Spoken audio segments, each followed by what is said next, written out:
Things like credit cards, payday loans, or lines of credit? Are your monthly payments...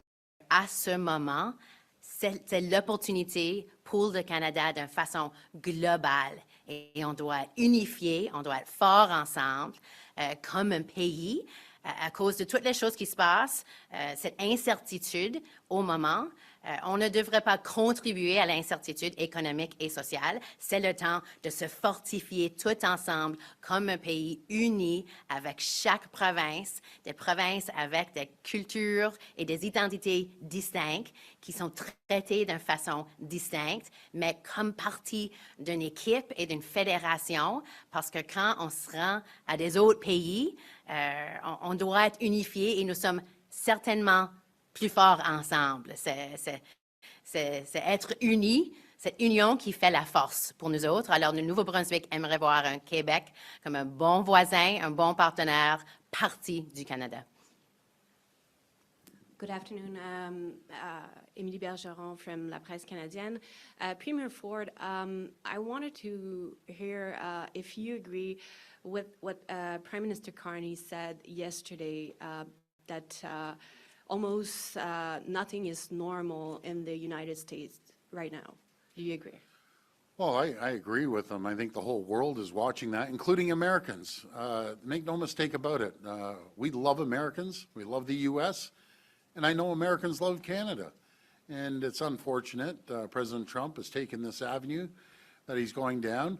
But remember, a tariff on Canada is a tax on Americans. Americans know it, they're feeling it, and we need to have the AmCan fortress that I've been saying for a long time. And we'd be the wealthiest, the richest, two safest countries in the entire world. That's what we need to do. Our economies have been integrated for decades, for generations, especially the auto sector since the 1960s. And you know, we just need to work together. It helps everyone, boost both economies. That's what we need to focus on, not this divisive fight that President Trump is putting out towards Canada, but also around the world. Juste, Madame Holt, si vous pouvez répondre à la même question, est-ce que vous êtes d'accord avec M. Carney là-dessus? Oui, absolument. Il y a rien qui est de même dans les États-Unis. On voit d'une façon économique, de la sécurité publique, des questions de leur société et qu'est-ce qui se passe qui nous fait peur, honnêtement. Aujourd'hui, en Nouveau-Brunswick, on a des agents du ICE qui sont à Maine, qui sont sur la frontière avec le Nouveau-Brunswick et nous sommes inquiets. Nous voyons qu'est-ce qui se passe dans les États-Unis et on ne le reconnaît pas comme nos amis, comme nos partenaires commerciaux, pour nous autres comme la famille, parce que nous avons des connexions, des familles qui sont des deux bords de la frontière. Alors, il n'y a rien qui ressemble les relations qu'on a eues entre Canada et les États-Unis depuis plusieurs années. On ne peut pas le retrouver à ce moment parce que c'est complètement changé. Sure, I do agree with Prime Minister Carney that nothing is the same anymore with our relationship with the U.S., with what's happening in the United States right now. We don't recognize our longtime friends and trading partners. For us, our family members. We have families that are of both sides of the border that run from New Brunswick all the way down to Louisiana. But we see what's happening in the country. We see it in New Brunswick right now with ICE agents on the border of New Brunswick and Maine in Calais, and it makes all of us very, very uncomfortable. And there's nothing that we recognize in our neighbors right now with the leadership that they have, and we're eager to support them in a return to the long-standing and strong partnership that Canada and the U.S. have had for generations. Yasmin Midi avec Radio-Canada. My question is for Premier Ford. I would like to know, what did Prime Minister Carney tell you to convince you that the deal with China would not hurt Ontario's auto industry, and what assurances did he give you? Well, I think everyone knows where I stand. I was very clear with the Prime Minister, and I met with Minister Jolie. I look forward to sitting down and putting a strong auto strategy together and supporting our domestic auto manufacturers in Ontario. That's what we need to do. Focus on supporting them. It's very competitive out there. We have the best auto makers anywhere in the world in Ontario, and we need to support them. Hi, Tessie Sanchi with the Hill Times. I'd like to focus on healthcare. Specifically, this is for both premiers, please. Neither one of your provinces has a pharmacare agreement. Are you interested in pharmacare? Are you pursuing an agreement? And just any other comments you have on how this new Liberal government can help you improve healthcare in your provinces? Thanks for the question. New Brunswick is interested in coming to an agreement on pharmacare with the federal government, but we've been looking for recognition of our unique realities and flexibility to negotiate a deal that's going to work for New Brunswickers. And that's not the case right now, so there's not a lot of movement on that file. Well, you took word for word almost. We'd like to sit down and discuss it further, see what's involved, but we'll have that opportunity through our Minister of Health. We'll sit down with the Federal Minister of Health and we'll see what we can do. Ian Bailey from the Globe and Mail. A question for Premier Ford, although Premier Holt you may want to weigh in as well. Premier Ford, you were at odds with the Prime Minister over tariffs and EVs in China. You managed to reach an accommodation. Today, the Prime Minister has taken the unusual step of convening a meeting with Premier Eby and Premier Smith, who are clearly at odds over pipelines. Do you think he can bring these two together to some kind of agreement? And do you think it's harmful for the division between these two provinces, these two leaders on this subject? Well, first of all, great question. And I've said many times before, we're a big family. And within a family, there's going to be disagreements. But make no mistake about it, and I know Premier Holt feels the same way with all the other premiers, when we come out of a room, we're united. But make no mistake about it, there's different things that we may agree or disagree. We have a massive country. What may be good for New Brunswick may not be good for BC, that may not be good for Alberta or Ontario, vice versa. But we've showed a united front, and it doesn't matter what political stripe the premiers come from. We have a very, very close relationship with each other, and we work together and we work things out. So I'm feeling confident of the Prime Minister. He can work out maybe some disagreements out on the West Coast, but we're all working from the same song sheet with a couple different tweaks depending on what region you come from in Canada. If I can, I would like to add on to that, Ian, because what Premier Ford said is exactly right. We all look for those opportunities to collaborate and the things that we can do together, because right now we're trying to build the strongest economy in the world here in Canada.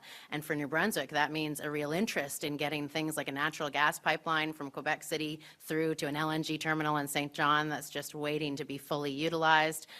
We're doing energy projects that involve connected transmission, province to province to province, shared generation assets, and these kind of things require provincial partnerships, and they require federal support. And so I appreciate that Prime Minister Carney is there to facilitate the conversation, but not to dictate the end result, because as provinces, we are independent within our space, but part of a federation that works well when we all connect together and when we do things like fortify the Port of St. John so that we can get more Ontario goods to more global markets. That's good for New Brunswickers, that's good for Ontarians, it's actually good for some of Craig and the Port's clients in Saskatchewan and beyond. Those opportunities to collaborate and create a connected economy, coast to coast to coast, that gets our resources to markets all over the world. We want to find those opportunities and build those projects collaboratively together in a way that benefits provinces, the Federation, and Canada as a whole.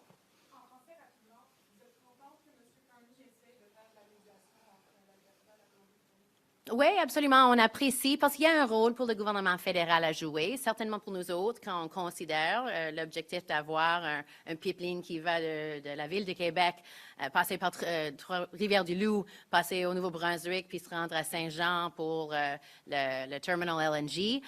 On ne veut pas que la Fédération et le Premier ministre forcent le Québec à l'accepter, mais on ne veut pas aussi que le Québec détermine non, ça ne va pas. Les trois ensemble, peut-être on peut trouver des opportunités, qu'on a quelque chose qu'on veut, eux autres ont quelque chose qu'ils veulent, le gouvernement fédéral, on le fait collaborativement.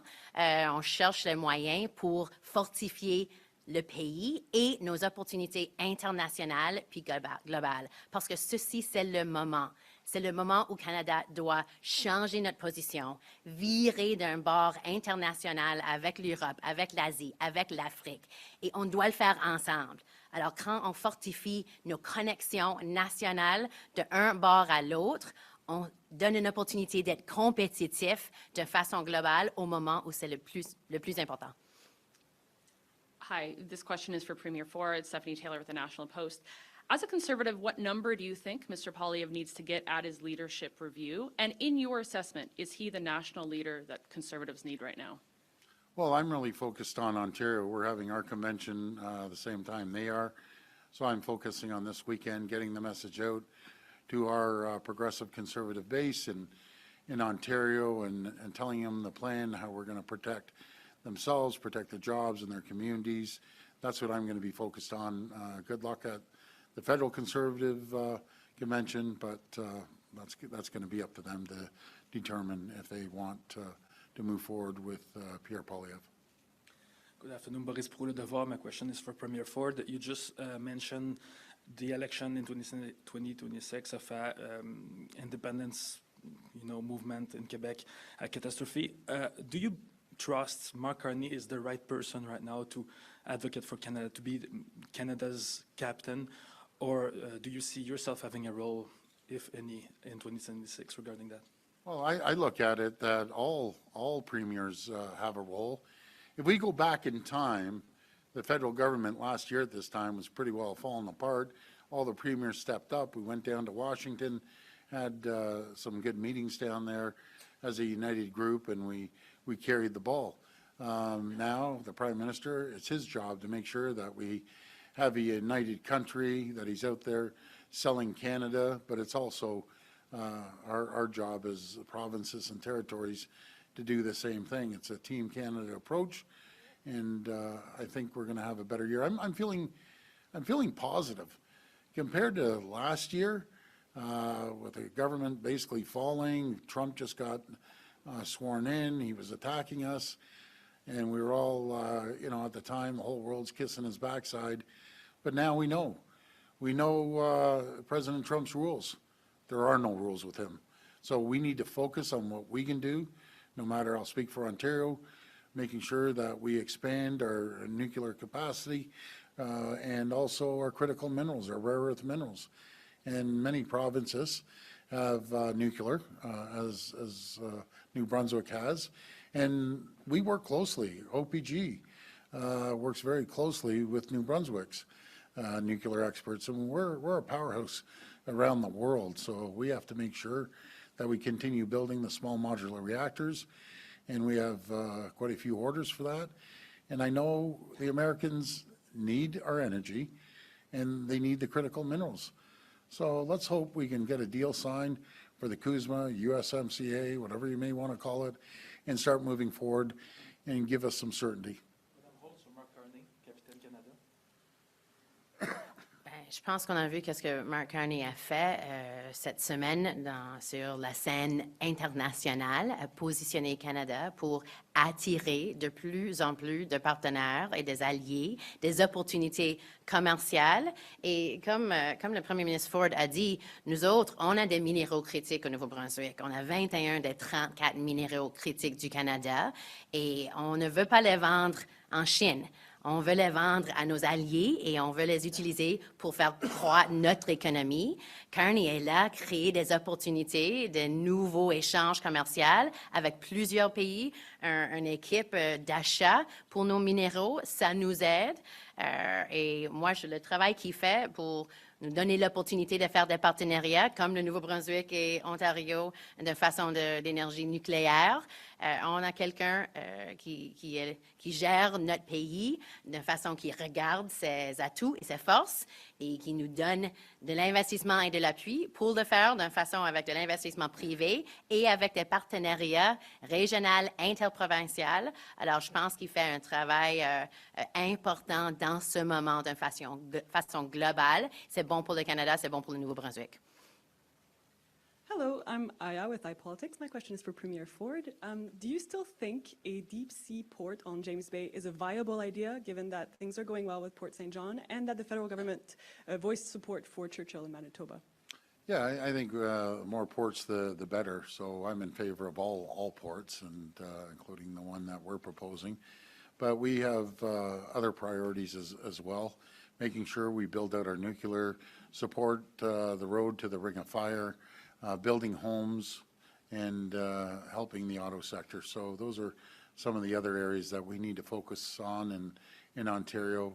And we have everything in Canada that we need. We just have to cut the red tape, the regulatory burden.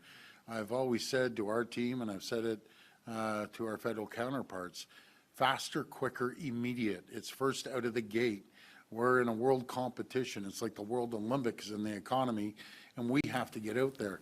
We can't be taking 15 years to get approvals to put a hole in the ground to get critical minerals. We can't take 18 to 20 years to build out our nuclear. We need to move quicker, knock down the barriers, the bureaucracy, and start moving. It's good to go around and talk. Talk is cheap. Let's start seeing action now. Let's start moving on these large infrastructure projects right across our country. Good afternoon, Caitlin here with CTV News. My question is for Premier Ford. Premier, last October, Ottawa City Council passed a motion directing the city to begin negotiations with your government on uploading the LRT. What progress has been made, and when can residents expect an outcome? Which LRT are we talking about? The City of Toronto's? Ottawa. Ottawa LRT. Well, we're working with the mayor, and by the way, Mayor Sutcliffe is a fine gentleman. He's doing a great job. We're continuing to work with him, and we're going to continue talking to him. We've made some huge investments for the people of Ottawa, and we're going to continue to invest in the people of Ottawa.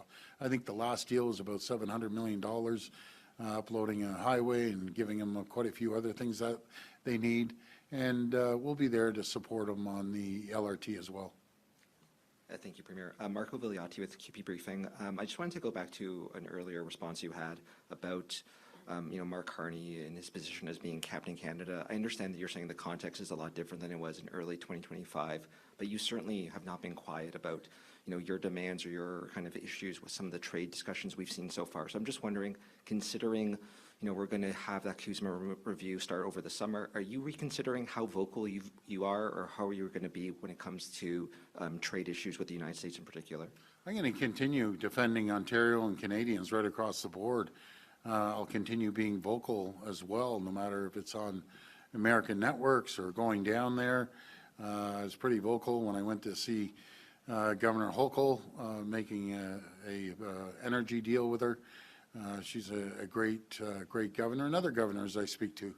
I'll always voice my opinion and just explain to Americans how important a trade deal with Canada is, and reminding them that we're their #1 customer in the world. We buy more products, more services, more widgets off Americans than any other country, and vice versa. They're our #1 customer as well. So I want to work together. I want to work with the governors. We can circumvent the president, let the prime minister deal with the president, and myself and other premiers. We have a great relationship with governors down in the U.S. Hi, Mark Ramsey with the Toronto Star. Premier Ford, why is your party banning media from your convention this weekend, and do you agree with that decision? Yeah, well, something, it's a convention, and I'm out in the media almost every second day, and we'll chat. But yeah, this is a party convention, so we're going to keep it as a party convention. But I'm always open to sit down and chat with you folks anytime you want. Joanna Smith with The Logic. We're well past the 30-day period, past the notice of default that Minister Joly gave Stellantis. Do you have an update on what she plans to do in terms of their revised plans, and did that play a role in your reception to what Carney has said on EVs in China? No, we didn't talk too much about Stellantis. Our goal is to make sure Stellantis opens up the shifts on the Brampton facility. It's sitting there empty right now. I know they're running 3 shifts down in Windsor, but that's our ultimate goal, is to work something out with Stellantis that they can fill that plant with a new model. Now, in saying that, when I talk to Stellantis, it really depends on the USMCA deal, or CUSMA deal, I should say. and gives them more certainty. That's all the more reason that President Trump needs to put a deal together. We buy more cars than any other jurisdiction in the world off the U.S., over 400% more cars than other countries. We buy approximately about 1.9 million cars, and we have to continue focusing on our domestic car manufacturers. That's what we need to do. That's what we're doing in Ontario, and I know the federal government has helped us along the way.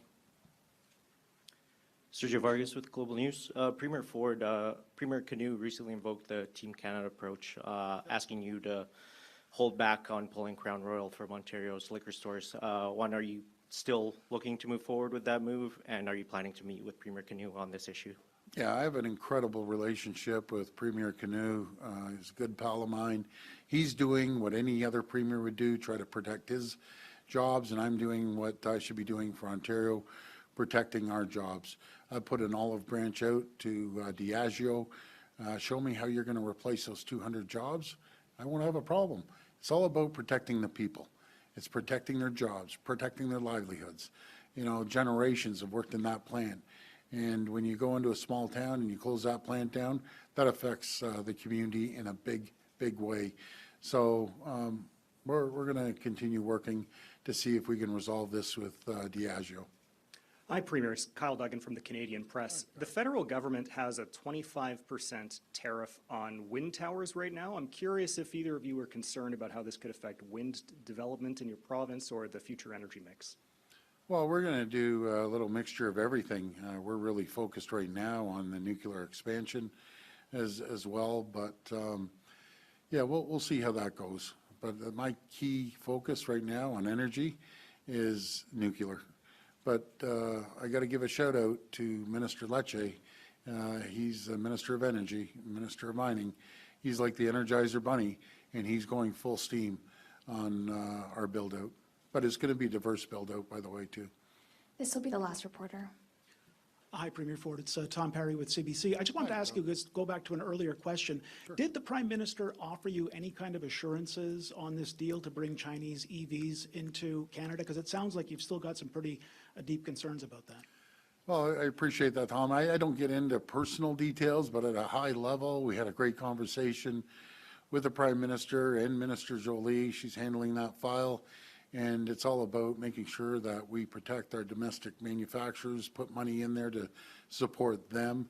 I think I've been very clear how I feel about bringing in Chinese spy vehicles, and that's where I stand. So we'll see what happens, but I'm going to be focusing on companies like Ford, like General Motors, Toyota, Honda, and yes, Stellantis. That concludes our press conference. We'll end with a photo of everyone.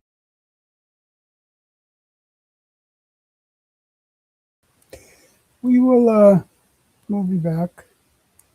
Thanks for joining us. Hope you guys have a good afternoon.